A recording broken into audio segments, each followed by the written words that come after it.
441 mil cotistas, décimo dentro do IFIX e um PL de 2,3 bilhões de reais. Muito prazer, meus amigos, tudo bem com vocês? Meu nome é Bernardo Sanches e esse aqui é o Vai Pelos Fundos, e a ideia desse canal é tratar de fundos imobiliários de forma aprofundada. Chegou o sábado, é dia de vídeo e é dia de estudo aprofundado, e hoje a gente vai falar do FII mais querido do Brasil. É isso mesmo, a gente vai falar do MXRF11. Esse que é um fundo mais complexo do que você imagina. A gente vai passar pela história dele, falando até da incorporação lá do XPGAIA lá atrás em 2017.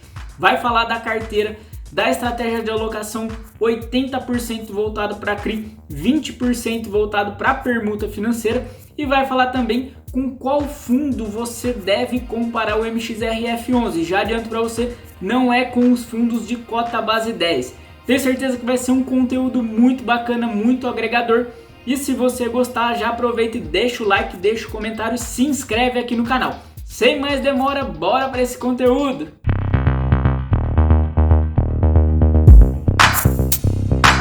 Iniciando o nosso vídeo sobre o MXRF11, o Max Renda FII. Ele que é administrado pela BTG Pactual, maior administradora fiduciária de fundos imobiliários, gestão feita pela XP Asset. Segmento e mandato, títulos e valores imobiliários. Segundo a deliberação 62 da Anbima, a gente tem aqui mais um fundo de papel e a gestão é ativa. Histórico da XP Asset, subsidiária da XP Inc., criada em 2006. Equipe com 135 profissionais e recursos de mais de 900 mil investidores.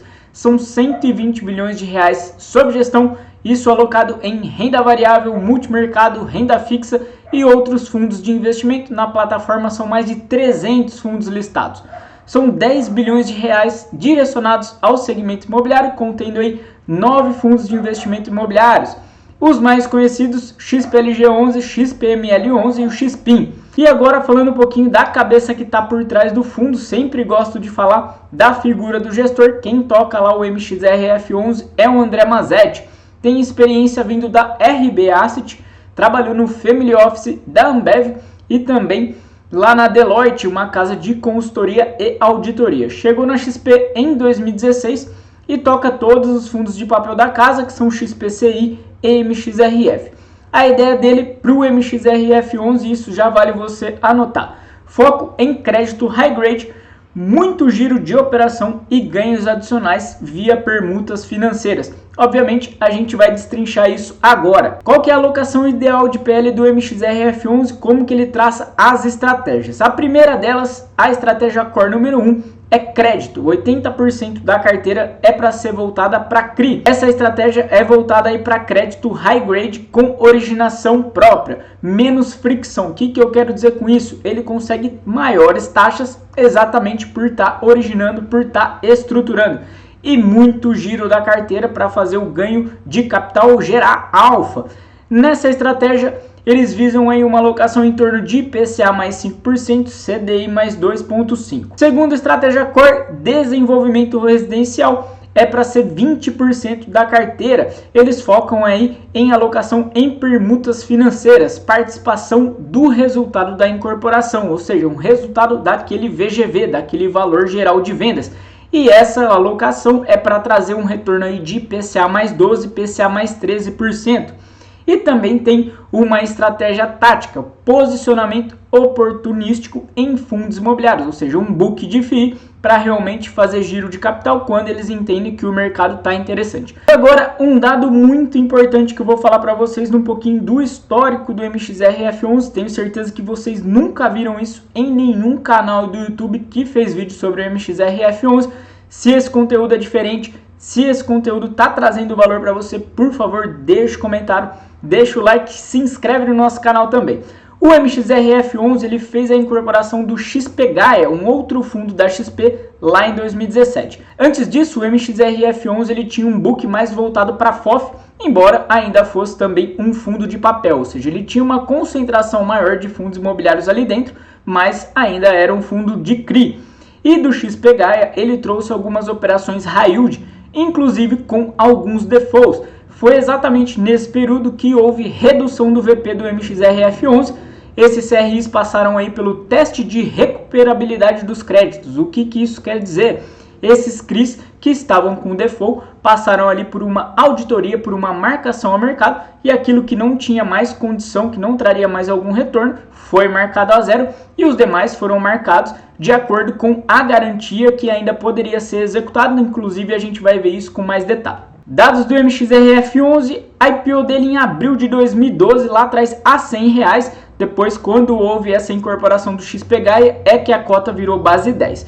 Pico de cotação dele R$14,52 em 26 de dezembro de 2019, vale de cotação R$8,96, 24 de março de 2021. Até o presente momento, esse fundo já fez 7 emissões. A última emissão ocorreu agora em março de 2021, foi uma oferta 476 ao preço de R$10,15. R$9,81 relativo à cota, mais 0,34 de taxa, que dá um custo aí de 3,47%, um custo muito elevado. Captou R$450 milhões, foram R$402 milhões no âmbito de direito de preferência e o restante aí R$48 milhões na fase de oferta restrita.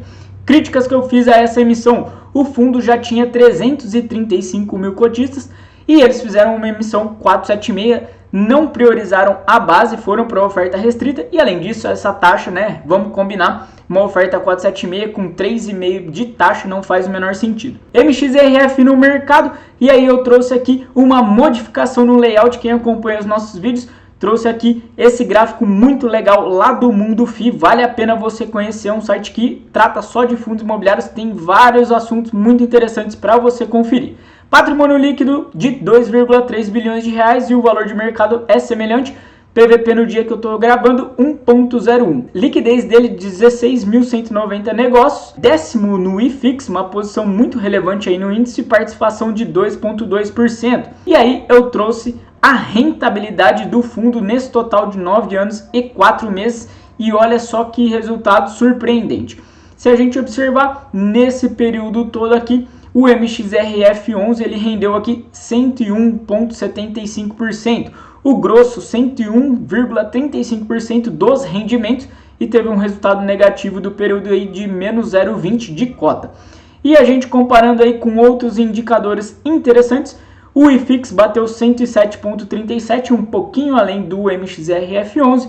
O IBOV 92, então o MXRF11 bateu no IBOV, bateu também no IPCA, que foi de 68%, e perdeu para o CDI, que foi de 111,19%. Então, esse gráfico é muito legal para a gente pegar esse histórico e comparar, né? Olha como o CDI foi gritante, foi absurdo nesse período aí de 9 anos e 4 meses para trás. Taxas e rendimentos do MXRF11, taxa de administração dele 0,9 do PL, não tem taxa de performance. Data com até o 10º dia útil e a data de pagamento último dia útil. Último rendimento do fundo foi de 0,08, dá um dividend yield aí de 0,80, muito interessante. 12 meses de resultado, 0,87 distribuídos, que dá um dividend yield acumulado de 8,66%. Highlights do relatório gerencial de agosto de 2021, sempre começando pelo comentário da gestão, começam indicando aqui pra gente que continuaram com a estratégia de reciclagem do portfólio, gerando aí um ganho de capital de 4,95 milhões na venda de CRIs. No book de FIIs, o fundo investiu 65 milhões no fundo imobiliário GTIS Logistics e no book de permuta financeira investiu 0,88 milhão. Como fato subsequente, foi realizado também investimento de 56 milhões no CRIFENSA, 3,14 milhões no FII SPVJ11, 0,94 no FII RUF11, além de mais 15 milhões em novas permutas financeiras. Então a gente vê que pelo tamanho do MXRF11 é tudo valor muito alto, né? 15 milhões, 57 milhões, 65 milhões. O fundo segue sua estratégia de manter um portfólio composto de CRI com boa qualidade, com foco em originação e estruturação própria. Por esse motivo, existem prêmios implícitos nas taxas dos papéis, aquilo que a gente falou de fricção, que permitem que o fundo consiga gerar ganho de capital em operações do mercado secundário. E abaixo eu trouxe aqui um excerto do relatório gerencial quando eles estão falando de um projeto de permuta financeira. O Max Renda realizou um investimento de 10 milhões em novembro de 2017 e após a conclusão das obras nesse Vila Prudente 1 e a finalização do repasse, obteve uma TIR de INCC mais 17,1%, então uma TIR muito interessante.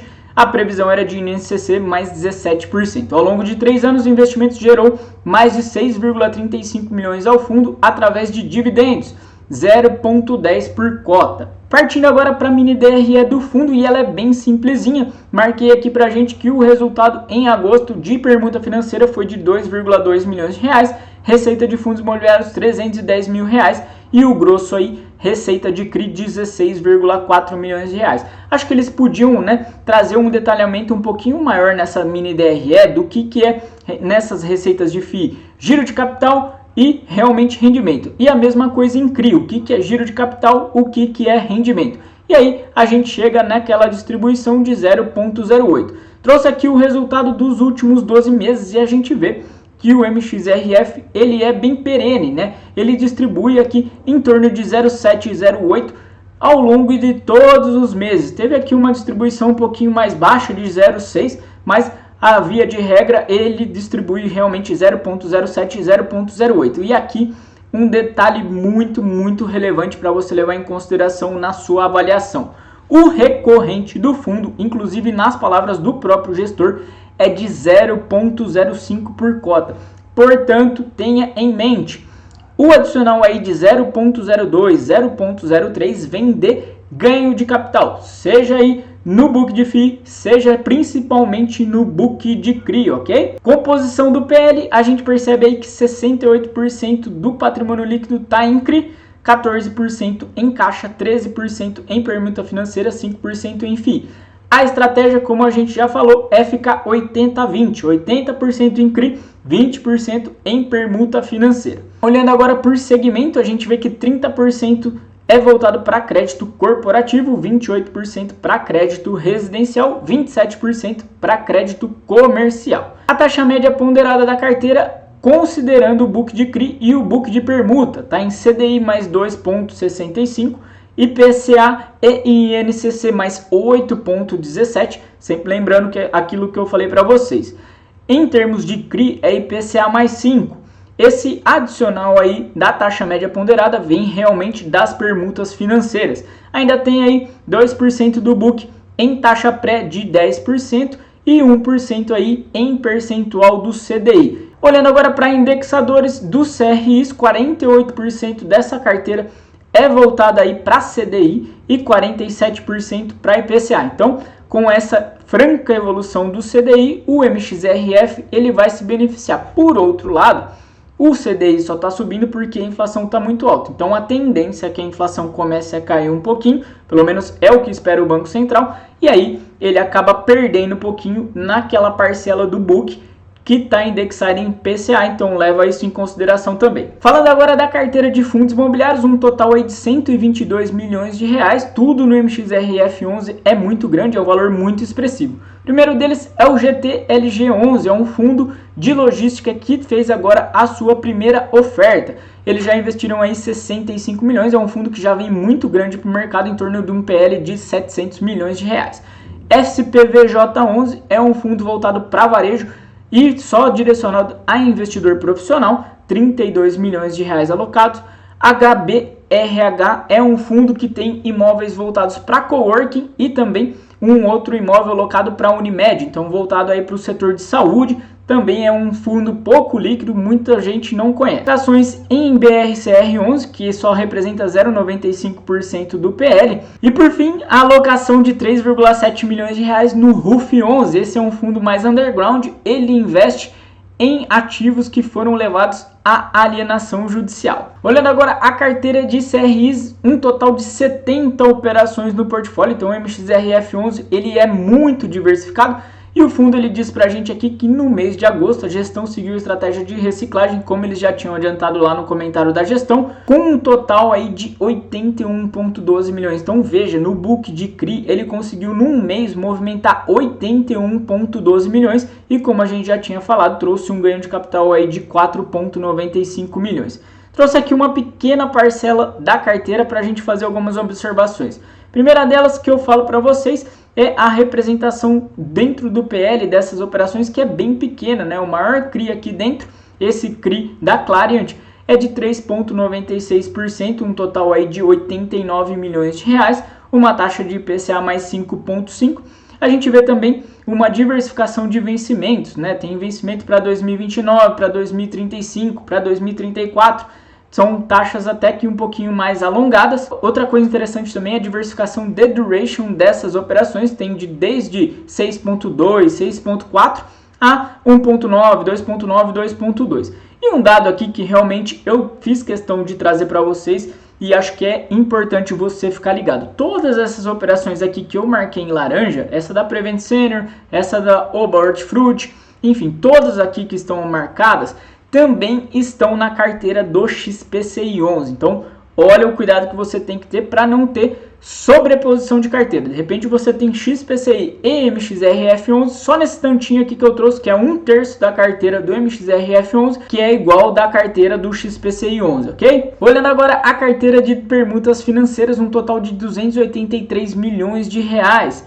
E aí eles comentam, né, que o fluxo de caixa dessas obras oriundas de permutas são fluxos recorrentes, no entanto oscilam em função da dinâmica das parcelas pagas. Mesmo que não sejam uniformes e mensais como a maioria dos CRIs, tais fluxos não devem ser enquadrados de forma alguma como esporádico ou não recorrente, como ganho de capital, apenas seguem a dinâmica natural dos pagamentos pelos mutuários. Então eles estão dizendo aí que esse investimento em permuta não é não recorrente, ele só tem uma dinâmica própria. E aí eles explicam, em geral, das unidades autônomas dos projetos que são vendidas, 20 a 30% são recebidos pela SPE durante o período de obra. E após o ABITS, os 70 a 80% remanescentes. Por isso que a gente tem aquela chamada curva J, né? Tem um momento que o fundo faz muito investimento, pouco recebe de retorno, e a partir do ABITS, aquela curva começa a subir, o retorno começa a ser muito maior, entra nessa fase de 70% a 80%. Inclusive eles trazem esse gráficozinho aqui mostrando como se dá o fluxo de uma incorporação. Tem o lançamento, mais ou menos 6 meses vem o início das obras, aí tem mais ou menos 3 anos, um período aí de construção, onde tem aproximadamente 20% daquele fluxo de recebimentos, e após o ABITS, que é a fase de repasse, né? A fase que volta o grosso aí, 80% do fluxo. E aqui eu trouxe um dado muito legal que eu pensei de entrevistas lá do André Mazetti para a gente entender a dinâmica dessas permutas. Após o estudo de viabilidade apresentado pelo incorporador, o fundo adquire o terreno ou reembolsa o valor referente com o direito de participar do resultado financeiro, o VGV, do empreendimento. Então, é por isso que chama permuta financeira. O fundo ele vai adquirir aquele terreno e repassa para o incorporador e ele tem direito ao resultado financeiro. Caso ele tivesse direito a unidades físicas, aí seria uma permuta física, ok? São duas SPEs e um dado muito relevante é que ele diz que são duas SPEs apartadas, uma para o terreno e uma para a incorporação. E só essa SPE de incorporação é que corre risco de obra, risco trabalhista. E aí ele faz uma analogia muito interessante para você avaliar essa operação de permuta como se fosse um CRI mezanino. Por quê? Pensa que o CRI sênior está ali com o financiador da obra, que seja um banco. O CRI mezanino é realmente o permutante, é quem entregou esse terreno para a incorporadora e a incorporadora estaria ali no CRI subordinado correndo o risco de equity, ok? E agora passando bem rapidinho pelos BOs, né, pelos problemas que estão ali dentro da carteira do MXRF11, foram aqueles trazidos lá do XP Gaia. A soma desses ativos é pouquíssimo representativa de 0,62% do PL. O CRI Hart, após o vencimento da operação e execução das garantias, o fundo deteve uma participação no edifício Oceanic na cidade de Santos. Eles dizem aí que estão tentando locar, né, o ativo, mas também a prioridade é vender. É um CRI lá de 2014. Na sequência a gente vê o CRI Esser, que também é de 2014. Eles tinham 5 imóveis em alienação fiduciária. O fundo acabou conseguindo ficar só com 3 deles, os outros 2 acabaram sendo incorporados e aí não conseguiram ser reavidos. Na sequência, o CRI Urbiplan, que é de um empreendimento lá em Goiás, é um CRI de 2011. E aí, esse ativo já está integralmente provisionado no Max Renda. Por fim, existem conversas avançadas para que o Max Renda venda esse crédito e saia do risco. Mas esse assunto que tem conversa avançada para sair do crédito é bem antigo, é coisa mais de um ano que está vindo no relatório gerencial. E para finalizar, o CRI Next Group. Em benefício de defesa dos cotistas, a gestora e demais credores resolveram avançar na execução das garantias do papel. É um CRI aí de 2015, então a mesma situação vai partir para a execução das garantias. Partindo agora para aquele resumo que todo mundo gosta, sempre que você olhar para o MXRF11, lembra que ele é um fundo bem antigo, lá de 2012, conta aí com o maior número de cotistas da Bolsa, é um dos mais líquidos do nosso IFIX, então faça a inferência de que existe tranquilidade para você entrar e sair desse fundo. A carteira dele é super diversificada, tem 70 operações de CRI, mais operações em fundos imobiliários e as permutas. O patrimônio líquido dele é de 2,3 bilhões de reais e esse tamanho permite que o fundo tenha um ticket grande.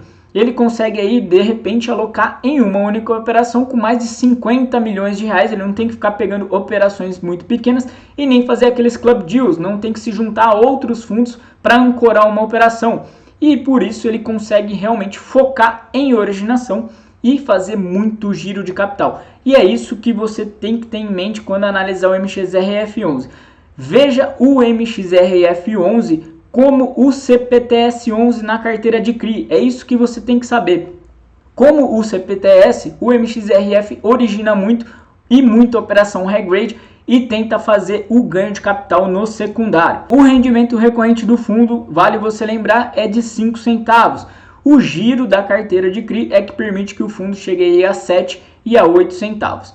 Nas palavras do gestor, o papel high grade permite operar juros. Então ele está dizendo, você origina ali a IPCA mais 4 e IPCA mais 5 e consegue no secundário, pelo tamanho daquela operação, dividir com outros players, ganhando um pouquinho no PU, né? Você vende essa operação a IPCA mais 4,5 e aí o PU sai um pouquinho mais alto, entra mais caixa para o fundo. O fundo passou por uma migração histórica da carteira, focando em posições mais high grade, IPCA mais 5, e as permutas financeiras que dão aí um retorno de IPCA mais 12.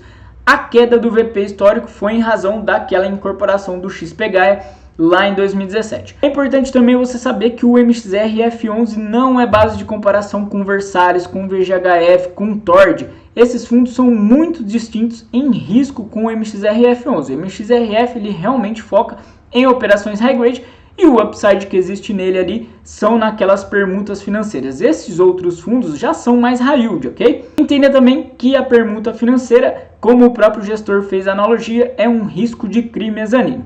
E os pontos de atenção que eu levanto aqui, tem muitas operações idênticas no XPCI11, então cuidado aí para você não fazer overlap, não fazer a sobreposição de carteira. Tem taxas elevadas nas últimas emissões e falta de prioridade para a base, né? Acho que eles podiam fazer aquela oferta 476 só para cotista, como outros fundos fazem. O Iridium, por exemplo, faz muito isso. E ele tem uma carteira de FII que é pouco convencional, representa aí 122 milhões de reais. Pessoal, o que eu tinha para falar de MXRF11 era isso. Espero que tenha sido muito completo, que realmente tenha sido o melhor vídeo que você já viu. Um grande abraço e até a próxima, se Deus quiser.